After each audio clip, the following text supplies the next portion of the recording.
How's it going, guys? And welcome back to another video. Check your boy, it's Archer. 2 videos in a week. Have you ever? Boys, Mr. Consistent, eh? Yeah, but honestly, welcome back to the video. And this one is a really exciting one. Let me be honest with you guys.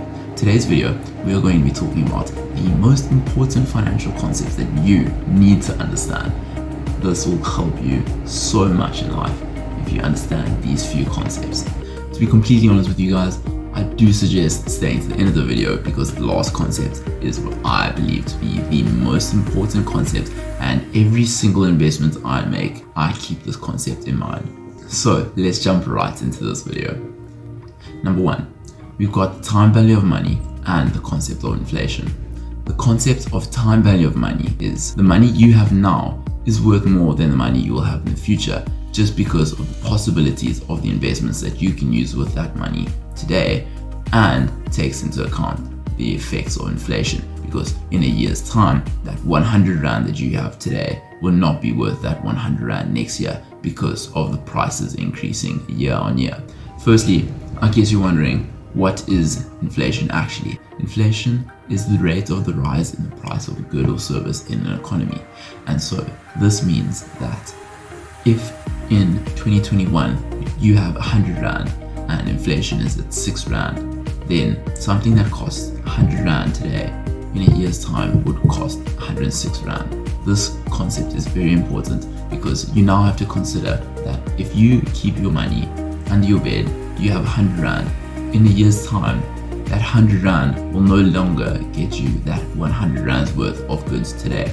If it costs you 100 Rand to buy a bed today, and yes, I did chat about a bed because that's the first thing I always think of when I'm recording my videos, because you know, it's just sitting right there. I need to get an office here because you know this channel's about to blow up. So no, but on a genuine note, if it costs 100 Rand to buy a bed today, then if you don't buy the bed today, in a year's time, that bed will cost 106 Rand. Inflation usually varies between 3 and 6% in South Africa, whereas overseas it varies on different bases. This is a very important concept because that means if you have 100 Rand today and next year you have that same 100 Rand, you've technically lost money. And that's why it's such an important concept to be keeping up with inflation, at least, because if you don't, you're technically destroying your own net worth.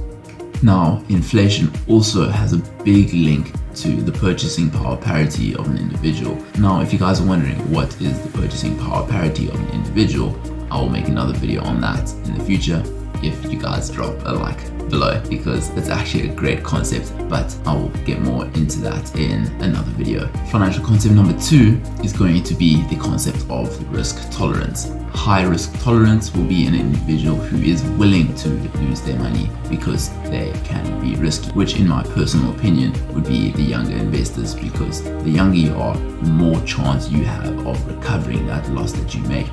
So if you are 21 years old and you come into money, in my opinion, I would say that you should invest in high risk investments so that if you do make a return, you make a big return. But if you do happen to lose it, you still have the rest of your life to recover that money through getting a job, making a salary, and making companies, or trying to recover the money that you have lost. Whereas if you're 80 years old and cannot get a job, and you no longer have fixed income coming in, you now depend on the money that you invest, and so a low risk profile would be suggested. A low risk tolerant individual would rather be conservative and maintain their money and just keep up with inflation, which links back to the first concept. You see how these interchange and link with each other, you know? See how your boy is thinking ahead here. Yeah, it's quite cheeky, I won't lie.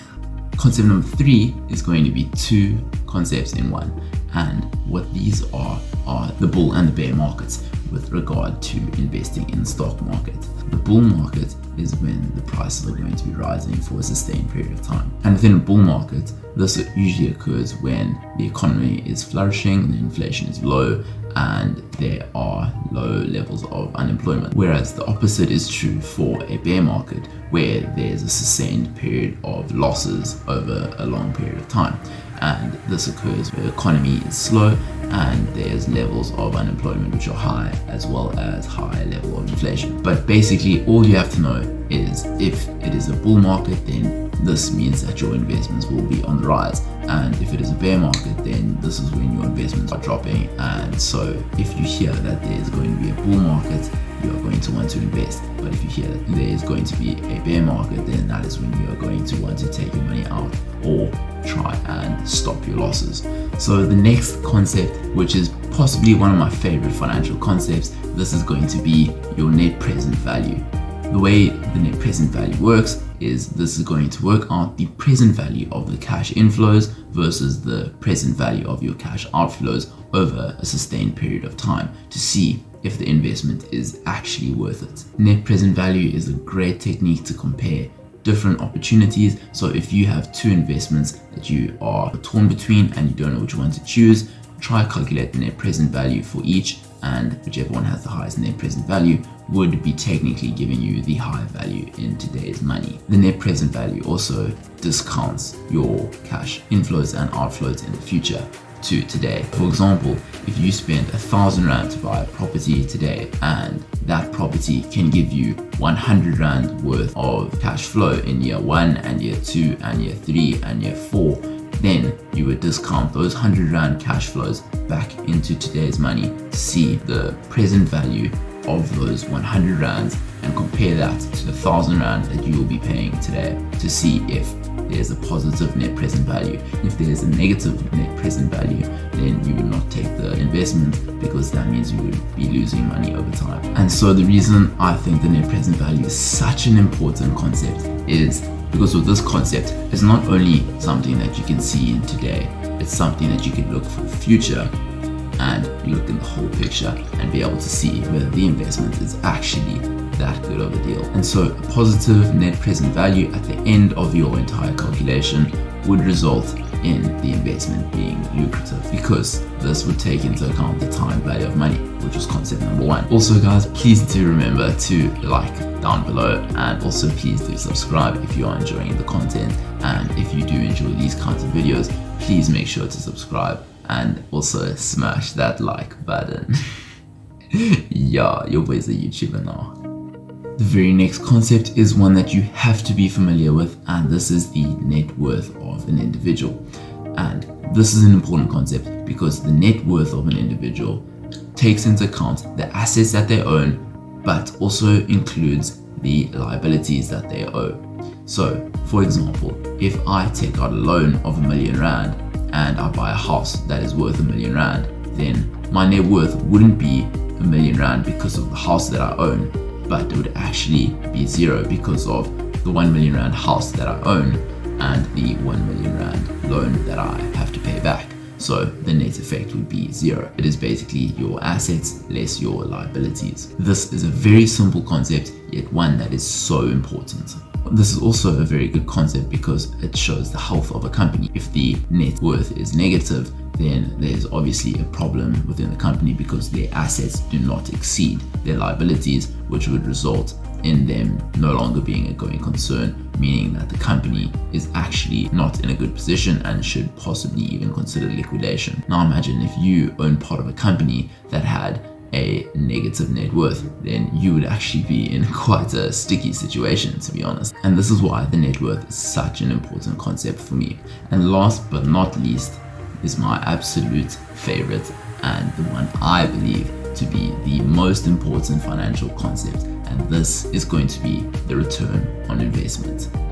This is such an important one because this constitutes the amount that you put into an investment and the return that you receive on that. Now, the ROI, which is the return on investment, will vary from each project to the other and is most important for me because I like to keep my ROI as high as possible. The ROI is a performance evaluation and it is used to measure the profitability of the specific investment that you have done. I believe that this is such a great concept and possibly the best because this allows you to compare each project that you have with the other projects that you also have, and thus the ones with the lowest return on investment would be your worst investments, profitability wise, of course. This is such a great concept because historically you can see that the S&P 500 has roughly an ROI of 10%. So if you are getting 5% on your investments per year, then you should consider even putting that into shares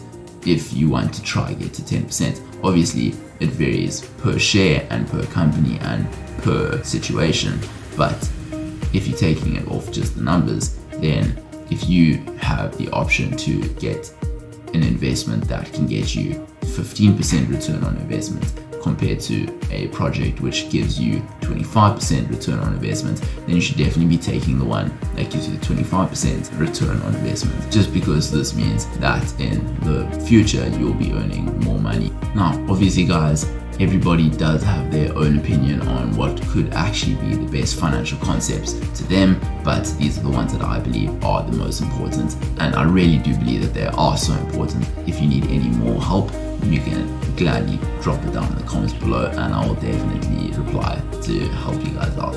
So guys, this has been the video for today, and I hope you have really enjoyed it, and I honestly really did enjoy filming it, and it was actually such a great video for me to think about all of my favorite concepts and for me to be able to share it with you guys. So if you did like it, please subscribe and smash that like button, and also please do share it with your friends just so you can help me grow my YouTube channel and get my ROI of the channel going straight up.